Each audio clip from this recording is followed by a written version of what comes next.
2026 சட்டமன்ற தேர்தலுக்கான வேட்புமனுவை விஜய் அவர்கள் தாக்கல் செஞ்சுட்டு அவருடைய முதல் பிரச்சாரத்தை அவருடைய தொகுதியான பெரம்பூர் தொகுதியில இருந்தா தொடங்கி இருக்காரு. இன்னைக்கு நம்ம அவரு பிரச்சாரம் பண்ண தொகுதிக்கு தான் வந்திருக்கோம். அவர் பிரச்சாரத்துக்கு அப்புறம் அந்த தொகுதி எப்படி இருக்கு, அந்த மக்களுடைய நிலவரம் என்ன அவங்க யோசிக்கிறாங்க அப்படின்றத களத்துல இறங்கி அவங்க கிட்ட கேட்டு தெரிஞ்சுக்கிறோம். உங்கள் சத்யாவின் full moon sale up to 70% தள்ளுபடி. ஏசி விலை 2ஆம் தேதி முதல் 15% வரை உயர்கின்றது. இப்போதே ஏசி வாங்கி பணத்தை சேமியுங்கள். உங்க ஓட்டு யாருக்குப்பா? விஜய் போடுவேன்.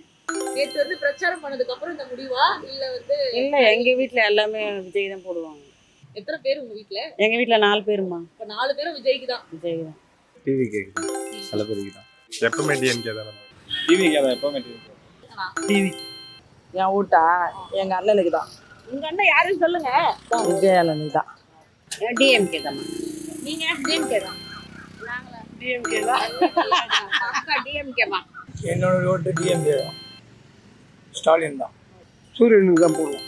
நான் வந்து புதுசா வரவங்களுக்கெல்லாம் ஓட்டு போட மாட்டேன் செல்லம்.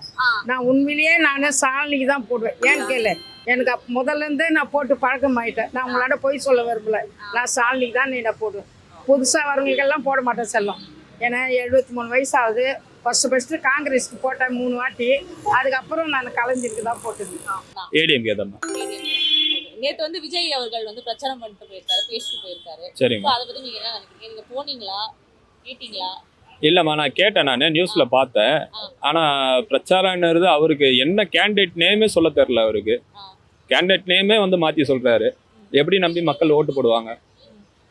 பிரபுன்றாரு அவரு. நிக்கிறது கேண்டிடேட் பேர் வந்து விஎஸ் பாபு. அவர் தான் நிக்கிறாரு. கேண்டிடேட் நேமே தெரியலையே அவருக்கு. எப்படி ஒரு தலைவராக ஏற்றுப்பாங்க மக்கள்? நீங்களே கொஞ்சம் யோசிச்சு பாருங்களேன். எப்பவுமே டிஎம்கே டிஎம்கே தான் நான் போட்டிருந்தோம்.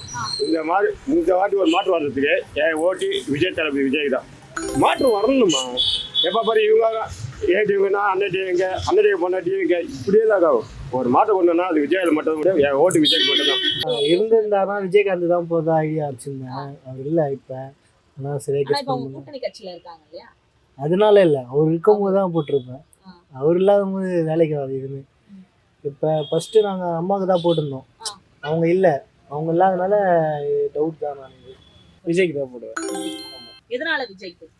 விஜய் அப்பத்துலேருந்தே பிடிக்கும். அதனால எங்கள் ஓட்டு விஜய்க்கு. எதனால விஜய்க்கு? எதனால விஜய்க்குன்னா இப்போ புதுசாக வராரு, என்ன பார்ப்போம், போட்டு பார்ப்போம் அப்படிங்கிறதுனால. என்னோடய ஓட்டு பார்த்தீங்கன்னா விஜய் தான் கண்டிப்பாக.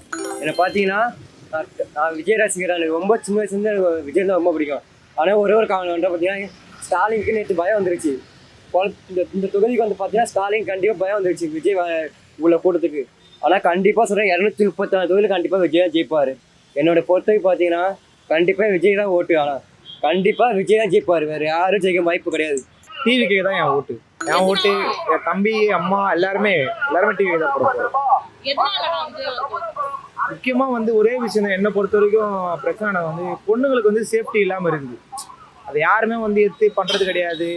முக்கியமாக ஃபஸ்ட்டு வந்து இவங்க ஒரு நம்ம ஏரியா ஆளுங்க பண்ணுவாங்க, ரோட்டில் பசங்க பண்ணுவானுங்க சொல்லிட்டு பிரச்சனை வரதை விட போலீஸ்காரங்க வந்து நிறைய இடத்துல பண்ணுறாங்க. அதுவே பெரிய இஷ்யூஸ் ஆகுது. அதனால் சரியாகணும். பசங்க அந்த கஞ்சாலேருந்து கொஞ்சம் வெளியே வரணும். அது 2 மட்டும் தான் சரியானா சரியாகட்டும் சொல்லிட்டு டிவி கேட்க போடலாம். அது ஒரு மாற்றம் வரும். மாற்றம் வருதோ இல்லை ஒரு ஸ்டெப் எடுப்பாங்க. இதில் வந்ததுன்னா ட்ரை பண்ணலாம் சொல்லிட்டு டிவி கேட்க போடலாம். ஸ்டாலின் தான். நேத்து வந்து விஜய் அவர்களுக்கு பிரச்சாரம் எல்லாம் பண்ணாரு, போனீங்களா? பார்த்தேன். நம்ம ரோட்ல நடந்தது. ரொம்ப டிராஃபிக் பண்ணியிருந்தாரு. இவ்வளோ டிராஃபிக் தேவையில்லை அவருக்கு. அவரு சினிமா நடிகர். அவர் நடிகர்னா 4 பேர் பார்க்க தான் வருவாங்க. அந்த அவ்வளோ ஜனமும் அது வந்து அது ஓட்டாலாம் மாறதுக்கு வாய்ப்பே கிடையாது. விஜய்க்கு தான் வேற யாருக்கு? எதனால விஜய் அவர்களுக்கு? அதான் ஒரு சேஞ்சஸ் வரணும் இல்லையா? நேற்று பார்த்தீங்க இருந்தீங்களா? கூட்டத்தில் எல்லாம் கரெக்டாக அவர் போகிறப்ப வந்தாங்க. சேம் ஸ்டாலின் தான். வில்லிங் கேண்டிடேட் அவர் தான். அதில் எந்த மாற்றம் கிடையாது. சம் ப்ராப்ளம் வந்து புது கேண்டிடேட் வந்து நிற்கிறாங்கன்னா பர்சன் வரதான் செய்வாங்க. பட் நிறைய பண்ணிடுறாரு இந்த தொகுதி. அதனால் அவர் தான் வின் பண்ணுவார். என்னோட ஓட்டு வந்து யார் வந்து திருக்கமான ஒரு நல்ல வாழ்வு தராங்களோ, மாற்றம் நிறைய தரத்துட்டு வராங்களோ அவங்களுக்கு தான்மா. ஏன்னா வந்து 5 வருஷம் நம்ம வந்து அரசியலில் வாழ போகிறது. அந்த 5 வருஷத்துக்கு மக்களுக்கு என்ன பண்ணுறாங்க, என்னென்ன நல்ல திட்டம் பண்ணுறாங்க, என்னென்ன நல்ல திட்டம் வருது, என்னென்ன பெனிஃபிட்ஸ் வருது, குழந்தைங்களுக்கு, பெண்களுக்கு, போகிறவங்களுக்கு, முதியோர்களுக்கு எல்லாருக்கும் காக்கிறவன் தான் ஆட்சி ஆள்றவர். அதனால யாரும் சொல்லுங்க. எல்லாம் என் தளபதி தான். எனக்கு டிஎம்கே. அதாவது ஒருத்தர் பப்ளிக் வராங்கன்னா விஜய் எதுக்கு வந்தார்? பப்ளிக்கை சந்திக்க வந்தார். ஒரு இடத்துல மீட்டிங் போடுறது பெருசு இல்லை. போகும்போது வெளியே எழுந்து வரணும், முதல்ல அது தெரியணும். உள்ளே உட்காந்துக்கிட்டு இருந்தா அப்புறம் எப்படி வேலை செய்வார் அவர்? உள்ளே உட்காந்து வேலை செய்வாங்களா? பப்ளிக்கை பார்க்க வர பிரச்சாரம் எதுக்கு வர்றது? பிரச்சாரத்தை பண்ணுறதுக்கு ஒரு இடத்துல கூட்டம் போட்டு அந்த பிரச்சாரம் மேடை வேற, நீ வர்றது வேன்லேருந்து வெளியே கை காமிச்சின்னு போகலாமே யார் வேணாலும். உன்னை ஒரு இடத்துல நீ கை காமிச்சு உள்ளே உட்காந்துக்கிட்டு இருந்தா எல்லாரும் பார்க்கணும்னு நினைக்கிறது தான் ஜாஸ்தி. எல்லாரும் மேலே அடித்து விடுறாங்க. நீங்கள் மேலேயே எழுந்து நின்று அப்படியே வேனில் போயிருந்தா யாரும் விட மாட்டாங்க. ஏன்னா எல்லாரும் பார்ப்பாங்கல்ல. அவர் பண்ணது தப்பு தான் அது நேத்திக்கு. அதனால தான் நேத்திக்கு நிறைய பேர் வர கீழே விழுந்தாங்க. அவர் பின்னாடி வேனுக்கு பின்னாடி வராதிங்கன்னு அவர் சொல்கிறாரு. பட் அவரை பார்க்கணுன்ற ஒரு ஆர்வத்தில் கீழே நிறைய பேர் விழுந்தாங்க. நானே பார்த்தேன். நான் விஜய்க்கு. விஜய்க்கா? எதனால? நல்லது செய்யறானோ கெட்டது செய்யறானோ எப்படியோ ஆக மொத்தம் விஜய்க்கு தான். விஜய்க்கு தான் உங்க ஓட்டு. நேத்து பிரச்சாரம் பண்ணாரே பாத்தீங்களா? பார்த்தனே. எப்படி இருந்துச்சு? நல்லா தான் இருந்துச்சு. யார் வந்தாலும் எதையும் செய்ய போறதில்ல. அவங்க கடமை சொல்லுவாங்க. ஆக மொத்தல விஜய்க்கு தான் ஓட்டு. விஜய்க்கு தான் போடணும். விஜய்க்கு தான். எதனால? அப்படின்னு போய் நல்லா இருக்குதுன்னு சொல்றாங்க. அதனால நாடு போய் நல்லா ஆகும் சொல்றேன். நேத்து பாத்தீங்களா? இங்க இருந்து தான் உங்க கடைக்கு முன்னாடி தான் பேசினாரு. இங்கே வரல நானு. ஏன்னா நிறைய எங்க வீட்டாண்டியே கொஞ்சம் பார்த்தேன். கடைக்கு கூட போல நேற்று.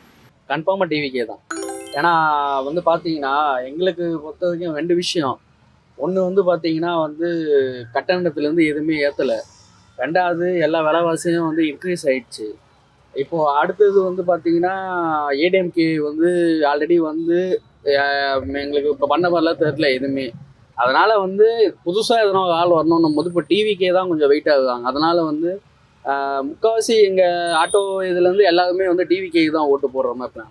என்னுடைய ஓட்டு நடிகர் விஜய்க்கு தான் நான் போட போகிறேன் இந்த வருஷம். எதனால நடிகர் விஜய்க்கு? எனக்கு அவர் கொஞ்சம் நல்ல இதனால ஒரு மாற்றம் சேஞ்ச் அப்ல.